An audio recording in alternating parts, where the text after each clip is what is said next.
Hi there.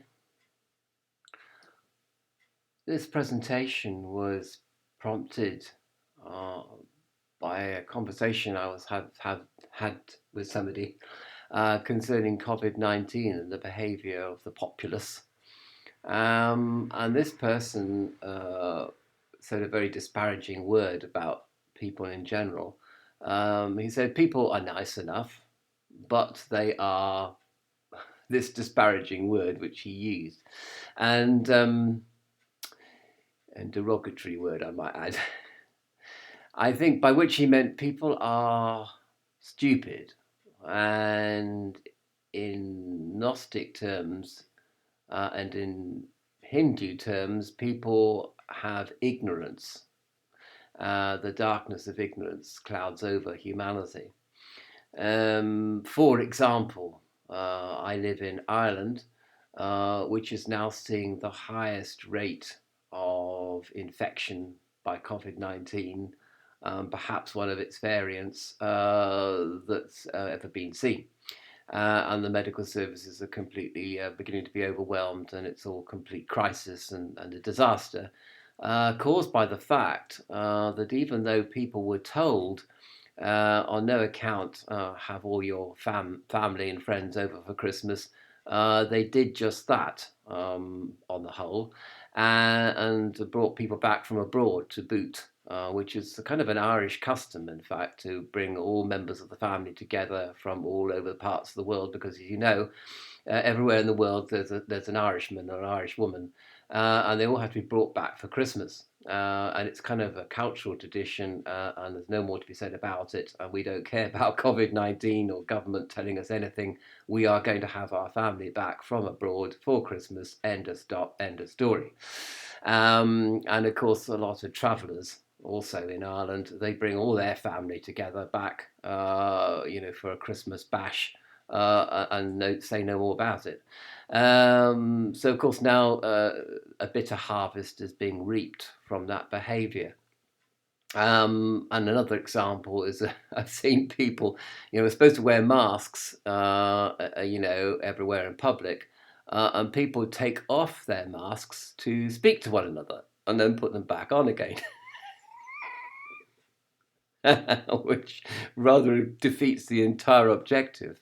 And a third example is that, as somebody has commented, people are anxious to know what they can do, what they're allowed to do, but you don't have to do what you're allowed to do. You can do what the most sensible thing to do is, which is to stay at home. But people don't look at it like that. They look at the regulations and they say, let's work within the regulations. But the regulations are the minimum required of you to escape infecting other people if you have the disease or becoming infected by other people. What you should do is stay at home. Anyway, no one takes any notice of that either, or lots of people don't. And what people don't also realize is that it's not the number of infections, it's not the rate of infection, it's not even the deaths that occur, which, by the way, more or less happen. Well, there's two aspects of the deaths from COVID. One, they are people are dying who are under 60, under 65, and secondly, people are dying of COVID-19, not with COVID-19. Um, for technical reasons, that is not made plain on the death certificate, but I can assure you that people are dying of, not with COVID-19, and that's an important thing to bear in mind if you understand that concept. Anyway, these examples give rise to a term which Wilhelm Reich first used, called homo normalis. And he used homo normalis to designate the populace, what most people are, normal man, basically translated. And he used it in a disparaging and a disdainful, even derogatory way, because people en masse behave sometimes monstrously, of course, which he lived through with the Nazis, in the 40s, 30s and 40s. He had to escape to the USA to escape from Nazism. So people behave monstrously, people behave hysterically, people behave irrationally, and people basically, even when they're not being extreme, they are sort of living kind of unfulfilling, non-beautiful lives, if I may put it poetically, even when they're trying to be normal, in quotation marks. So we have this thing called homo normalis. But I put confessio because indeed I count myself as a homo normalis. All these characteristics that I'm going to describe very briefly would apply to me, even if they don't apply to you. They certainly apply to me. And one of the things here is what I call the familiar. So people stick to the familiar. They stick to emotional security. They carry around with them certain beliefs which are like sort of security blankets that some children carry around with them. And I mean, also there are cultural norms, values, and beliefs which, because they provide us with familiar context, we adhere to them. Like flies to flypaper. So the familiar is I have my family back for Christmas or Thanksgiving, no matter what. And the familiar is I go on an annual holiday to Spain or wherever it is that you go to annual holidays in the USA, Disneyland, I suppose. And that's familiar. That's what I always do every year. I look forward to doing it. The fact that the looking forward to going on holiday is what keeps me going throughout the year. And people stick to these plans, which are familiar plans. They happen every year. And not only that, of course, but you think of a dozen, 100 things which are familiar. Routine, for example. You stick to your routines like glue. You always sit in the same place, for example. And not that I'm saying that routine is wrong. I think for bringing up children, I think routine is essential. Consistency, routine.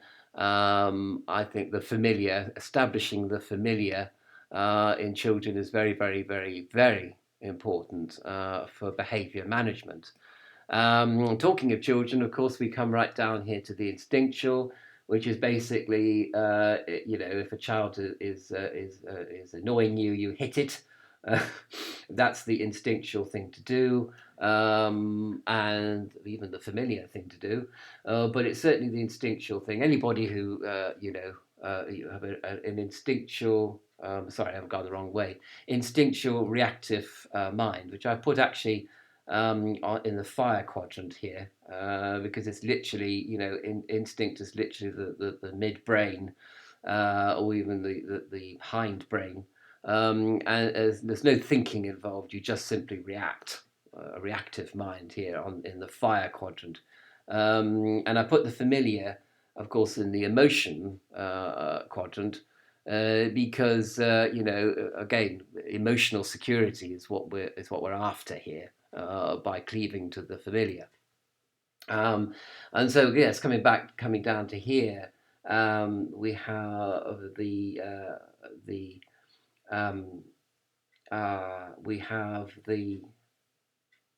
Earth quadrant, to which I have assigned consumerism, consumerist.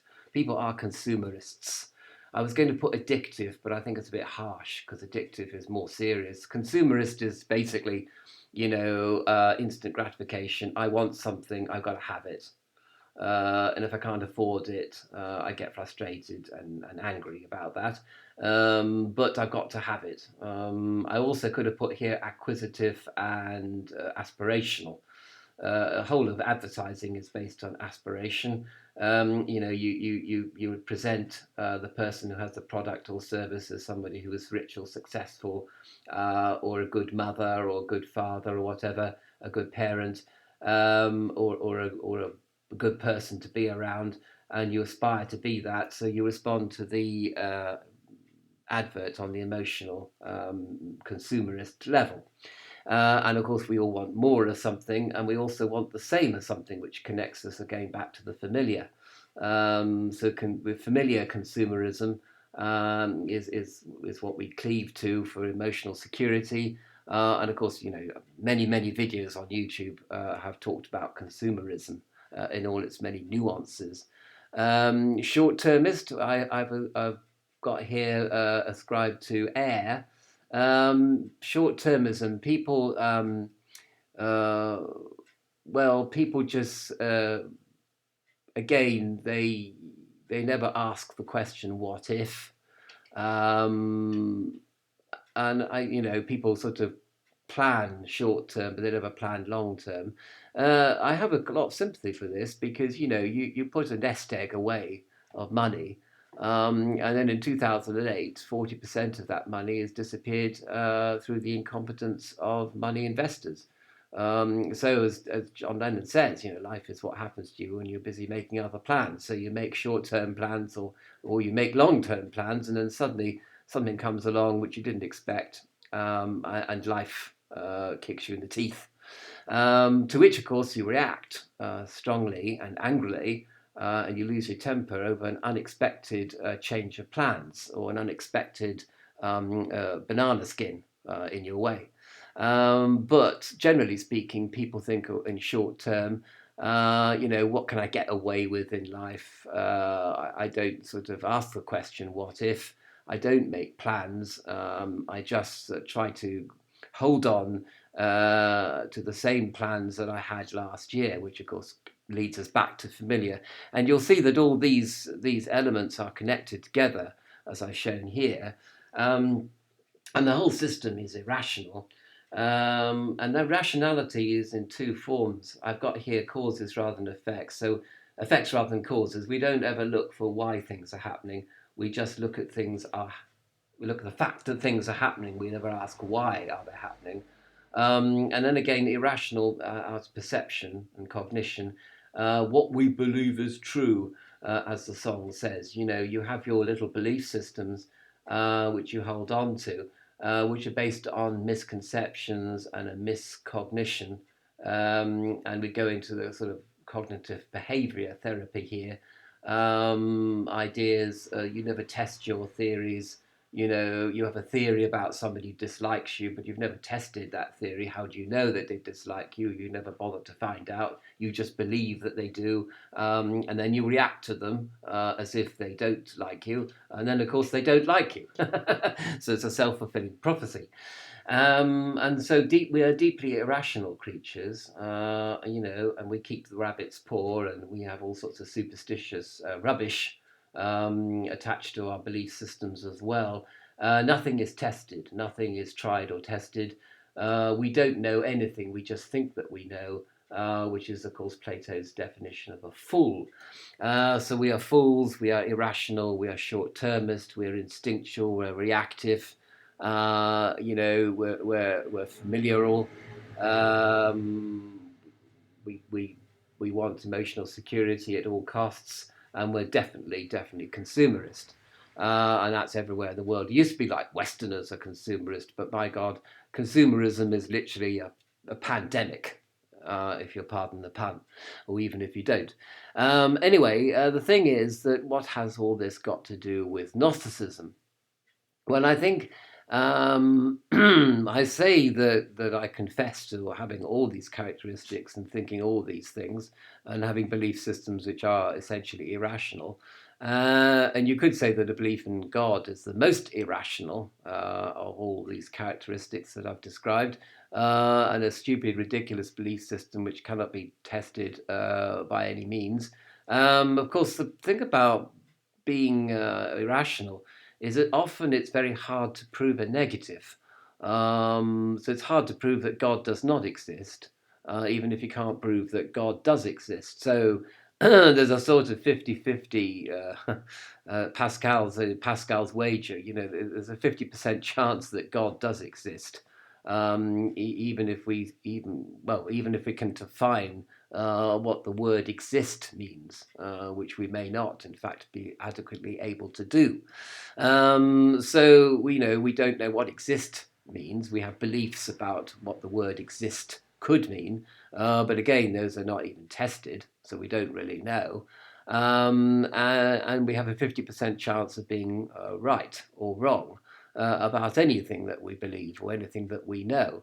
So, of course, deconstructionists out there have given rise to the fact that science is a belief system, which also does not know enough and has not tested enough to be able to say one way or the other about anything, including COVID-19 for that matter. But I think that argument is very, very much overused, overplayed, and basically is just as a sort of debating weapon, if you like. It's used as a weapon against science by people who are basically irrational and are trying to find emotional solace in a belief system which has no rational basis. But anyway, again, that's a sort of judgment on my part. With gnosis means to know. So we're looking at two things here. We're looking at insight. So the opposite of homo normalis would be homo vertius, which is noble man. A noble man would be two things. Noble man and woman. I include women, of course, in that, and TVs and TSs and everything. I'm just saying that insight is important. So I share all the characteristics of Homo normalis, but I'm aware that I have all these characteristics, and I try to do my best to overcome these characteristics, such as cleaving to the familiar and instinctual behavior, reactive behavior, certain, etc. And the other thing is that I also somehow try to, through meditation and prayer and ritual, go above my homo normalis, the conditioning of my childhood, my social culture, my social norms, values, and beliefs. I try to transcend them. I even try to transcend the workings of the human mind itself through meditation, in order to arrive at a place where I am transformed from homo normalis in my thinking to homo virtuous. Um, and so it represents sort of our chemical transformation, a journey, if you will, from normality, whatever normality means, but not to abnormality, to perhaps what might call trans-normality, to establish a new norm, as it were, a new norm of thinking. And this hopefully will make me less instinctive, in the negative sense of the word, and more instinctive in the positive sense of the word, therefore more psychically sensitive, if I may say. It will make me less dependent on consumerism and the familiar for emotional security. It will make me, less short-termist and more long-termist, but also wise to the fact that life is what happens to you when you're busy making other plans. So you have to be wise to that fact, and generally less reactive and less emotional and less irrational about life, and try to look at life from a rational point of view, and give myself time to think about things, to think before I act and to think before I speak and think before I type on social media. And of course, I could have also included dependence on social media, but that would come under consumerism. I think we are consuming the materials of social media, good materials, bad materials, and ugly materials, and we are sort of feeding off social media, media generally, and allowing ourselves to be brainwashed by even our friends on social media, and brainwashed by advertisers and brainwashed by lunatics like Alex Jones and etc. So and people with an agenda like the BBC, British Broadcasting Corporation, by the liberal elite. We also get brainwashed by the media, which is controlled by them. And I do accept that the media is controlled by a liberal elite, But Alex Jones goes too far, and is so ridiculous and so nuts that I cannot take anything he says as anything more than the same propaganda that I'm presented with by the elite liberals. So he's just as bad as them, in my estimation, anyway. So you've got to look for causes rather than effects, and think what is the cause of somebody's behavior or somebody's misbehavior, instead of just reacting to its effects, which calls for some kind of transformation, which I would suggest is at the heart of Gnosticism as a way of life. We are attempting to transcend our consciousness and the way that we react to the world around us. Eventually, even to transcend this world altogether and liberate our consciousness from this world. So the first step, of course, is to change the focus of our attention from this world to some kind of transcendental reality, which is independent of this world, which I would suggest is also a cornerstone of Gnosticism. So I hope that I've shown that Gnosticism is about transformation. It's about being insightful into the fact that one is thinking like homo normalis instead of homo vertias, and the journey towards thinking like noble man and noble woman and noble asexual and noble transsexual, instead of thinking like everybody else, which may or may not be wrong, of course. Now, I'm saying, not everything that homo normalis does or thinks is stupid. Sometimes I think there is what we call common sense. And I think sometimes people get ideologically fueled to such an extent that they become not homo normalis, but homo abnormalis. So people think in an abnormal way, who are governed by ideology and belief systems which really destroy all common sense, basically. And their lives are completely ruled by their belief system, which may or may not, and usually may not, apply to life as it actually is. And they cleave to life as they would wish it to be, instead of how it actually is, which causes a whole sea of pain to be entered into, pain that on themselves and pain that they're causing to other people.